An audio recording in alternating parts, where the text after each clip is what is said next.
Conduis-moi selon la volonté du Père. Que ta présence m'accompagne du matin jusqu'au soir. Père céleste, merci pour ce nouveau jour que tu m'accordes. Merci pour le souffle de vie. Merci pour ta grâce qui m'a gardé durant la nuit. Merci parce que mes yeux se sont ouverts ce matin. Merci parce que tu es encore avec moi. Avant de commencer cette journée, je viens te la remettre entièrement. Je te confie mes projets, je te confie mes responsabilités, je te confie mes rencontres, je te confie mes décisions, je te confie mes pensées. Je te confie mes paroles, je te confie chacun de mes pas. Saint-Esprit, prends le contrôle de ma journée. Ne me laisse pas marcher selon ma propre volonté. Ne me laisse pas suivre mes propres pensées. Conduis-moi selon le plan parfait de Dieu. Que tout ce que je ferai aujourd'hui soit dirigé par ta sagesse. Que tout ce que je dirai soit inspiré par ta paix. Que tout ce que je déciderai soit aligné avec ta volonté. Saint-Esprit, prends le contrôle de ma journée. Saint-Esprit, Saint-Esprit, prends le contrôle de ma journée. Marche devant moi aujourd'hui. Prépare les chemins devant moi. Ouvre les portes selon ta volonté. Saint-Esprit, prends le contrôle. Guide chacun de mes pas. Que ta présence soit avec moi. Du matin jusqu'au soir. Alléluia. Gloire à Dieu, gloire à notre Seigneur Jésus-Christ, Saint et disons merci. Alpha Omega, nous rendons grâce. Merci de nous avoir préservés toute l'année dernière. Merci de nous avoir permis de voir ce nouveau jour. À toi la gloire, à toi l'honneur, à toi la magnificence au plus haut des cieux. Seigneur, nous venons à toi que nous sommes tous péchés que nous avons commis en acte, en pensée, en parabole. Seigneur, lave-nous, purifie-nous par ton précieux sang. Nous demandons ton sang, le sang versé à la croix de Calvaire. Viens nous laver, Seigneur Jésus-Christ. Saint-Esprit de Dieu, Esprit de vérité, le consolateur, nous t'invitons au milieu de nous. Viens prendre le contrôle de toutes choses. Nous ne voulons pas faire un pas sans toi ce matin. Viens agir encore. Au nom puissant de notre Seigneur Jésus-Christ, nous avons adoré le Seigneur. Amen. Shalom, frères et sœurs. Je nous salue ce matin dans le beau et précieux de notre Seigneur Jésus-Christ qui a permis qu'on soit encore là ce matin. À lui soit la gloire et l'honneur. Alors, ouvrons nos Bibles dans Philippiens 1, verset 11. Philippiens 1, 11 dit ceci. Soyez remplis des fruits de la justice qui viennent de Jésus-Christ à la gloire et à la louange de Dieu. Soyez remplis des fruits de la justice qui viennent de Jésus-Christ à la gloire et à la louange de Dieu. Nous avons vu ici que l'apôtre Paul est en train de s'adresser toujours aux chrétiens de Philippe. Et n'oublions pas que à l'entame de l'étude des livres des Philippiens, nous avons vu le genre de cœur que l'apôtre Paul avait envers les Philippiens, dû aussi à leur zèle et aussi à leur détermination à l'œuvre de Dieu. Non pas seulement en parole, mais également en action.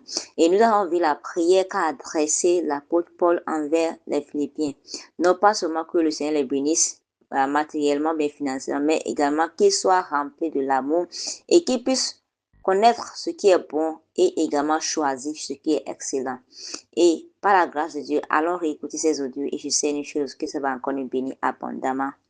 Au nom puissant de notre Seigneur Jésus-Christ. Et nous voyons ce matin encore que l'apôtre Paul est en train de conclure sa prière en exprimant son désir que les croyants soient remplis des fruits de la justice. Gloire à Dieu. Il désire ardemment que au-delà de toutes leurs œuvres, au-delà de toutes les œuvres, au-delà de leurs zèles, qu'ils puissent être remplis des fruits de la justice. Gloire à Dieu. Et quand on parle des fruits, On reconnaît un arbre par ses fruits. Un bon arbre va toujours produire de bons fruits, mais un mauvais arbre va toujours produire des mauvais fruits. Gloire à Dieu. Et n'oublions pas une chose, que dans le livre de Jean 15, la Bible nous dit que nous sommes les branches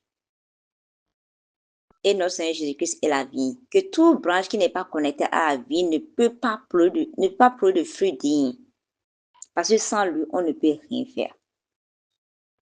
Ici, l'apôtre Paul les invite à faire quoi? À produire les fruits de la justice.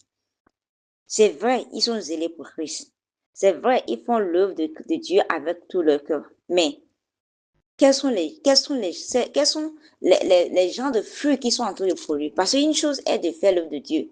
Une chose est d'être zélé pour Christ. Mais l'autre chose est aussi de produire des fruits dignes. Mais est-ce qu'on peut produire des fruits par nous-mêmes? La Bible déclare que sans lui, on ne peut rien faire. Et que si les branches ne sont pas connectées à la vigne, les branches en elles-mêmes ne peuvent jamais produire de fruits. Gloire à Dieu. Et la Bible nous dit toujours dans ce même livre de Jean que lorsqu'on produit des fruits, c'est en cela que nous sommes les vrais disciples de Christ. C'est vrai, ils sont zélés pour Christ. C'est vrai, ils font l'œuvre de Dieu avec passion. Mais pour que cela soit parfait, il faut qu'ils puissent produire des fruits dignes. Maintenant, comment ils peuvent produire des fruits? Tel que je l'ai dit. Une vie unie à Jésus-Christ produira naturellement des fruits divins. Donc, pour que ces chrétiens de Philippe, pour que nous-mêmes en tant qu'enfants de Dieu aujourd'hui, on puisse produire des fruits, on doit être unis à Jésus-Christ. On doit être connecté à la source. On doit être connecté à la vraie vigne. Parce que sans cela, on ne peut jamais produire de fruits. Je sais qu'il y a des personnes qui se disent que non, ce qui est sur moi, je suis connecté à Jésus. Hein? Moi, je vais à l'église. Tous les programmes de l'église, j'y vais. Je paye ma dîme. Je paye tout. Je sais. Les chrétiens de Philippe aussi le faisaient, ils le faisaient également, plus bien que toi-même. Mais malgré ça, l'apôtre Paul les invite à faire quoi? À être connectés à Jésus-Christ, la source. Parce que cette connexion est tellement importante. Sans cette connexion, on ne peut rien faire. Sans cette connexion, même si on fait tout, c'est zéro. Parce que sans cette connexion, le diable, on va être une proie pour le diable facilement.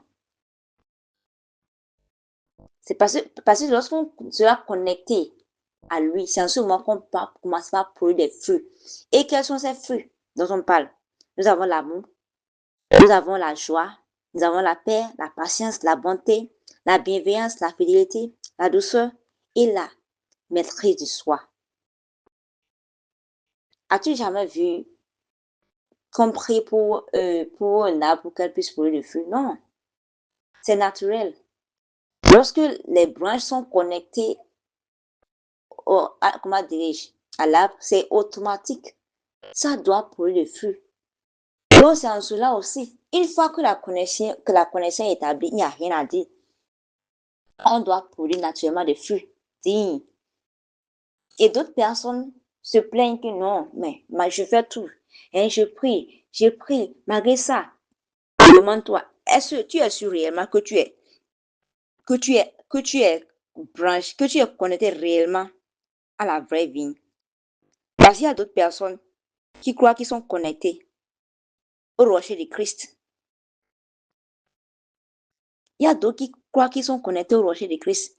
Mais au contraire, ils ne sont pas connectés là. Ils sont connectés sur du sable. Lorsqu'on a donné l'exemple des deux maisons, il y a une maison qui était bâtie sur du sable.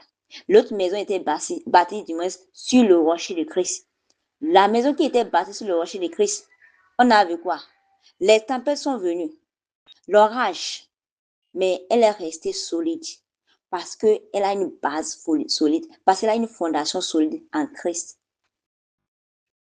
L'autre maison qui était bâtie sur du sable, lorsque la tempête est venue, les vagues, l'orage, ça l'a emporté.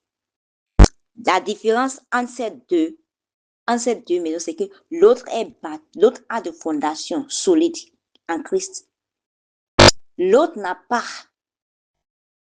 Gloire à Dieu. Alors, mon frère, il y a d'autres aujourd'hui qui sont des branches qui sont déjà par terre.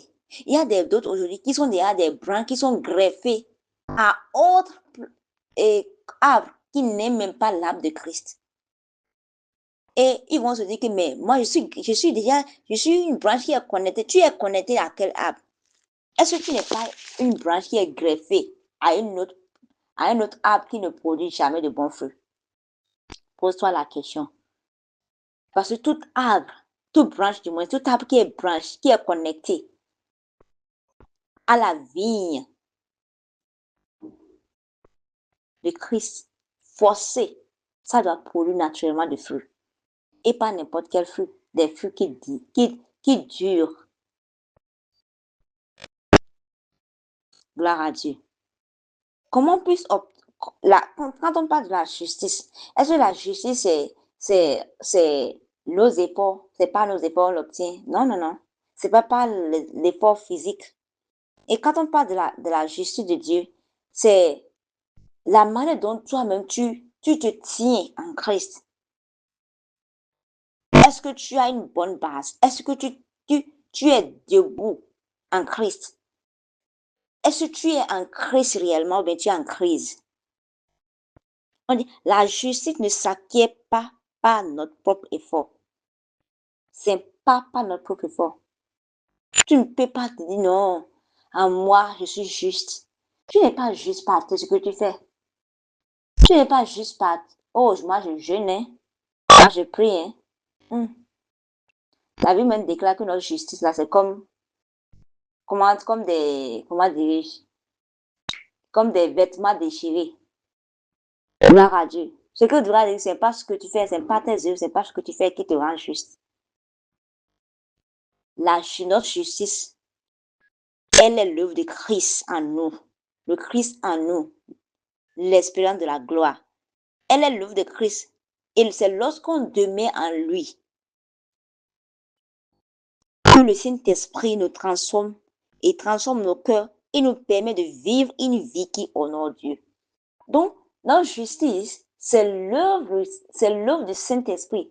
Et on ne peut permettre au Saint-Esprit d'œuvrer en nous si on n'est pas connecté à la source. On doit le savoir. Si on n'est pas connecté à la source, il n'y a pas de moyen que le Saint-Esprit puisse faire cette œuvre en nous. Gloire à Dieu. Et lorsque le Saint-Esprit commence par faire son œuvre, par opérer cette œuvre en nous, on voit quoi? Nos paroles, nos actions, nos attitudes et nos décisions reflètent sa présence en nous. Même dehors, les gens arrivent à nous identifier que non, cette personne-là, ou bien cette dame, ce monsieur, non. Elle est différente. Il est pour Christ. Elle est pour Christ. Gloire à Dieu.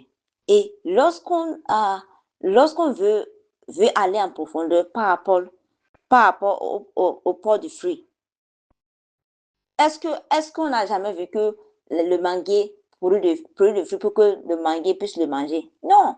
Le manguier, lui, comment dirais-je, lui, il est là pour produire de fruits. Quand il produit de fruits, c'est pas que c'est lui qui veut manger ça, non. C'est la même chose. Quand on dit à un enfant de Dieu qui produit de fruits, c'est pas parce que quand il va produire ces fruits-là, c'est pour son bien d'abord. Ou bien c'est lui qui va en bénéficier, non. Ou bien c'est lui qui veut aller montrer au monde, aux gens, ah, moi, ce qui est sûr, moi, je suis rempli de fruits de l'esprit, hein. Moi, non. Le but de porter du fruit spirituel n'est pas d'attirer l'attention sur nous-mêmes. Quand le manguier produit du fruit, ça attire l'attention de qui? Ça attire d'abord l'attention des gens autour. On voit les gens commencent par venir, par cueillir, même les oiseaux viennent, tout cela. Donc, le but pour nous de produire de fruits, c'est pour attirer l'attention des autres sur nous et non notre attention. Au-delà de cela, c'est pour glorifier et louer Dieu. C'est pour faire quoi? Glorifier et louer Dieu. Et quand les gens voient le caractère de Christ en nous, ils sont attirés par celui qui a transformé nos vies. Quand les gens voient qu'un arbre est un produit de bons fruits qui sont gros, bien mûrs, douces, ça fait quoi? C'est qu'ils viennent, ils font tout. Ils font tout pour dire, ah non, ce arbre, ça produit de bons fruits, c'est encore doux, c'est encore durable. La même chose, si les gens voient tous ces fruits-là en nous, ils font quoi? Ils viennent à nous. Ils viennent. Ils ne sont pas attirés par nous, mais ils sont attirés par celui qui a transformé nos vies. Et lorsqu'ils sont en train de venir, c'est à nous de leur dire non, ce que j'ai obtenu, ce n'est pas par moi. Ce n'est pas mon propre effort, mais c'est quelqu'un. C'est grâce à quelqu'un que je suis devenu ce que je suis devenu. Gloire à Dieu. Alors ce matin, le Seigneur nous appelle encore. Il t'appelle, il m'appelle. Et j'aimerais qu'on puisse faire une prière ce matin encore. J'aimerais qu'on puisse aller devant Dieu ce matin et demander à Dieu de rendre notre vie fructueuse. Tu vas aller dire ce matin, Seigneur Jésus-Christ, pendant plusieurs années, j'ai essayé de rester debout, seul. J'ai essayé de rester debout sur des terres remplies, des terres sableuses et non sur le rocher de Christ. Pendant plusieurs années, j'ai décidé de faire les choses par moi-même. Maintenant, Seigneur, je reviens à toi. Fais de ma vie une vie fructueuse. Seigneur, rends-moi fructueux. Seigneur, je veux porter des fruits. Pas n'importe quel fruit, des fruits durables. Des fruits dignes de nom, Seigneur. Aide-moi, Seigneur Jésus-Christ. Aide-moi, Papa. Je ne peux pas le faire par ma propre justice. Par ma propre justice, je ne peux rien faire. Ô Saint-Esprit de Dieu, viens agir en moi. Gloire à Dieu. Alors, lorsque tu vas faire cette prière, je sais une chose. Le Seigneur va te visiter. Alors, au-delà de cela, permets que ta bonté encourage les découragés. Permets que ta patience inspire les autres et que ton amour reflète le cœur de Jésus-Christ. Que tout ce que tu fais en ce jour conduit les gens vers le Christ. Pas tes actions, pas ton habillement. Que tout ce que tu vas faire en ce jour puisse pointer les gens vers Christ. Père Céleste, nous disons merci. Merci Alpha Oméga. Merci pour la justice que nous avons reçue en Christ. Remplis notre vie du fruit du Saint-Esprit et aide-nous à refléter le caractère du Christ dans tout ce qu'on fait, Seigneur. Que nos paroles, nos pensées, nos actions te glorifient, Seigneur. Fais de nous une lumière dans ce monde afin que les autres puissent voir ta bonté à travers notre vie. Seigneur Jésus-Christ, nous voici dans une nouvelle journée. Bénis cette journée pour nous. Bénis nos allées, bénis nos retours. Seigneur, précède-nous et agis encore au-delà de nos compréhensions. Seigneur, guéris tout le cœur, les cœurs brisés, le cœur qui saigne. Ces personnes qui sont en train de crier, de pleurer jour et nuit, Seigneur. Souviens-toi de Seigneur et réécris leur histoire. Seigneur Jésus-Christ, que tout ce que l'ennemi a programmé en cette journée soit nul et sans effet. Précède-nous, Seigneur Jésus-Christ, et redresse tout ce qu'il y a torturé dans nos vies. Merci, Papa, car tu le fais déjà. Au nom puissant de notre Seigneur Jésus-Christ, nous avons prié. Amen. Excellente journée à chacun de nous tous et shalom.